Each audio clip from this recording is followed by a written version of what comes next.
Bonjour à tous. Alors voilà, j'ai de nouveau reçu un petit coup de téléphone de la part d'un Français qui m'a demandé qu'est-ce que c'était la vidéo que j'ai fait en italien.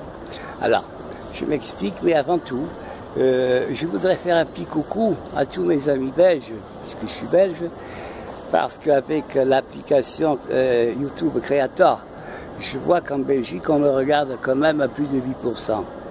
Et même au Japon, vive les Japonais. Oh, je ne sais pas pourquoi au Japon on me regarde, mais bon. Salut les Belges, guten Morgen allemaal.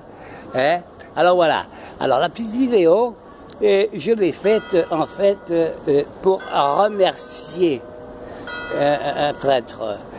Parce qu'il m'a donné l'hospitalité, s'il vous plaît. J'explique vite la petite affaire. Moi, dans mes recherches, quand je suis parti de l'île des Veilleurs des Gorges du Verdon, je me suis rendu tout de suite à Rome pour aller voir le grand maître.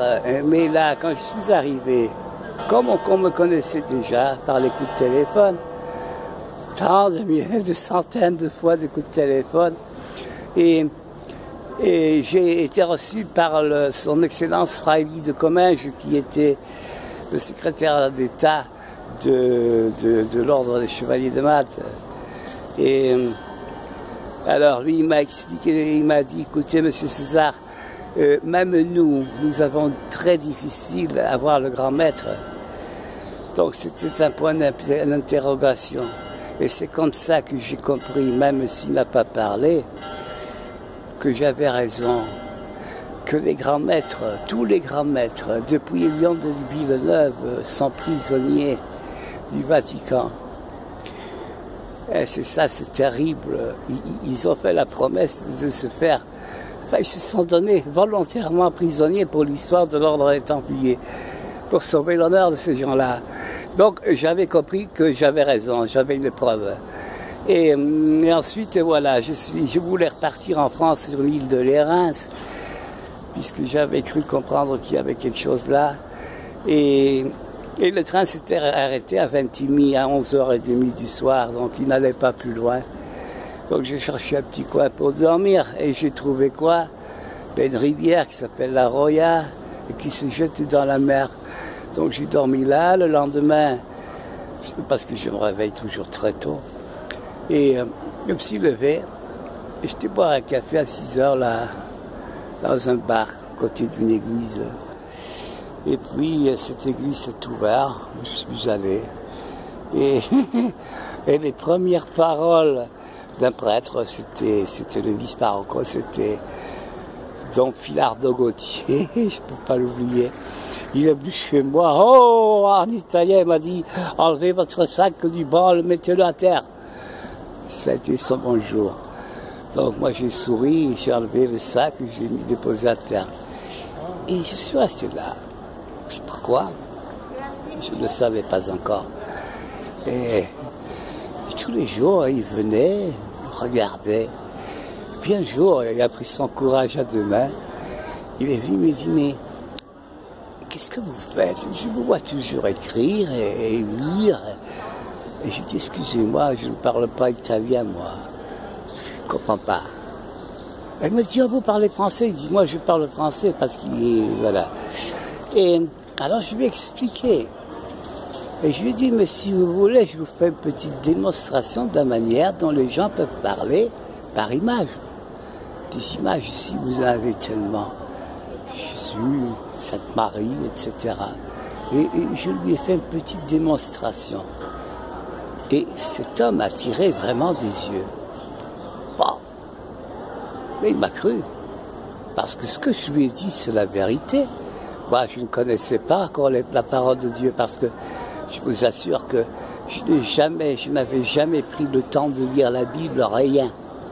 Je travaillais pour lui, mais je n'ai jamais lu ces paroles, je ne connaissais pas. Et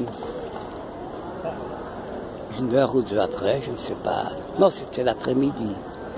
Quand je suis revenu dans l'église, il s'est amené un vieil homme. C'était le parroco, donc le chef de l'église.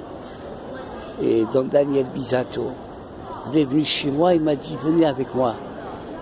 Moi, je me suis levé, je me suis dit, qu'est-ce qu'il veut? Et nous sommes allés de l'autre côté du cloître, parce que c'était un ancien cloître. Il a ouvert une porte, une seconde porte, et je me trouvais dans un appartement. Il m'a dit, ici vous êtes chez vous. Il m'a donné les clés. Je dis, qu'est-ce que vous voulez dire? Je suis chez moi. Il me dit, vous habiterez là. Ah, merci Seigneur. Je n'avais rien demandé. Et voilà qu'on me donne un appartement, chambre à coucher, cuisine, toilette, la douche, eau chaude, eau froide. Enfin, il y avait tous les services. Merci Seigneur. Vous savez, le hasard, j'ai toujours dit, n'existe pas. Si les choses arrivent, c'est parce qu'elles doivent arriver. C'est tout. L'esprit, c'est terrible. Donc, moi j'étais là et j'étais un petit peu gêné. Bon, 1 mois, 2 mois, 3 mois, j'ai dit, oh là là, qu'est-ce qu'il doit penser de moi, ce curé-là? Et je suis allé le voir et il m'a dit, non, non, non, restez là. Ah, restez là, il m'a dit. Donc je me suis dit, ok. Et eh bien moi, en échange, je vais surveiller l'église. Ben, j'en ai tous les jours dans l'église. Et croyez-moi, l'église, si on croit que c'est un lieu de repos, détrompez-vous. Alors là, eh bien, c'est vrai que cette église se trouve à côté de la gare. On est à côté de la frontière.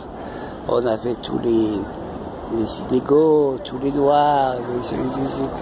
Il y a des fois, ils donnaient plus de 3000 repas par jour à ces gens-là, à côté de l'église. Donc, pour vous dire, même l'église, l'autre église, elle a pris un jour, dernièrement, là, avant que je parte, ils ont pris tous les noirs qui sont arrivés avec les bateaux. Il a rempli son église, le pauvre, il les a tous foutus à la porte après, il n'en pouvait plus. Mais parce que c'est vrai que ça dérange. Ils étaient là à dormir dans l'église, les gens, ils ne savaient plus prier, plus rien du tout. Parce qu'ils croyaient que, je ne sais pas, enfin, je ne vais pas discuter là-dessus, ce n'est pas mon problème. Et donc voilà, cette vidéo, je l'ai faite pour remercier Don Daniel Bisato, qu'on a gentiment mis à la porte. Hein. Ben oui, c'est une façon de dire, mais c'était une façon de faire aussi. 82 ans. On l'a mis dans un séminaire pour donner cours aux séminaristes. Parce que ça, vous voyez, l'évêque savait très bien que c'était un homme intelligent, Don Daniel. Et un homme courageux. Parce que les 2 dernières années que j'ai passées là, je dormais en dessous de chez lui, j'ai dû changer, puisqu'ils ont fait des travaux derrière. Et donc il m'a mis dans un appartement qui s'était libéré, juste en dessous de lui. Et je peux vous dire qu'à 4 heures du matin, je l'entendais déjà boum, boum, boum, coupé à travailler. 82 ans quand il est parti, il y a un mois, un peu plus d'1 mois. Et moi aussi je suis parti parce qu'on m'a gentiment mis à la porte. Bon, je ne veux pas discuter pourquoi, mais je n'étais pas le seul, il y avait un couple. Lui, 84 ans, elle, 78 ans. S'occupait depuis plus de 20 ans de la Caritas. Là. Elle a travaillé comme une folle. Mais même lui, son mari, 84 ans, il travaillait encore pour l'église. Et puis il y a une dame, ma voisine, là, et son mari est décédé il y a 3 ans de ça, gentiment, dehors, sous le prétexte qu'il devait refaire les appartements et que ça allait devenir des logements pour des sacerdotes, parce qu'ils étaient en manque de place. Et alors on se permet de mettre gentiment des gens qui ont vécu tant d'années dans cette maison, et 84 ans, on met ces gens comme ça à la porte, alors qu'on sait très bien que les petits vieux ont des habitudes. Hein?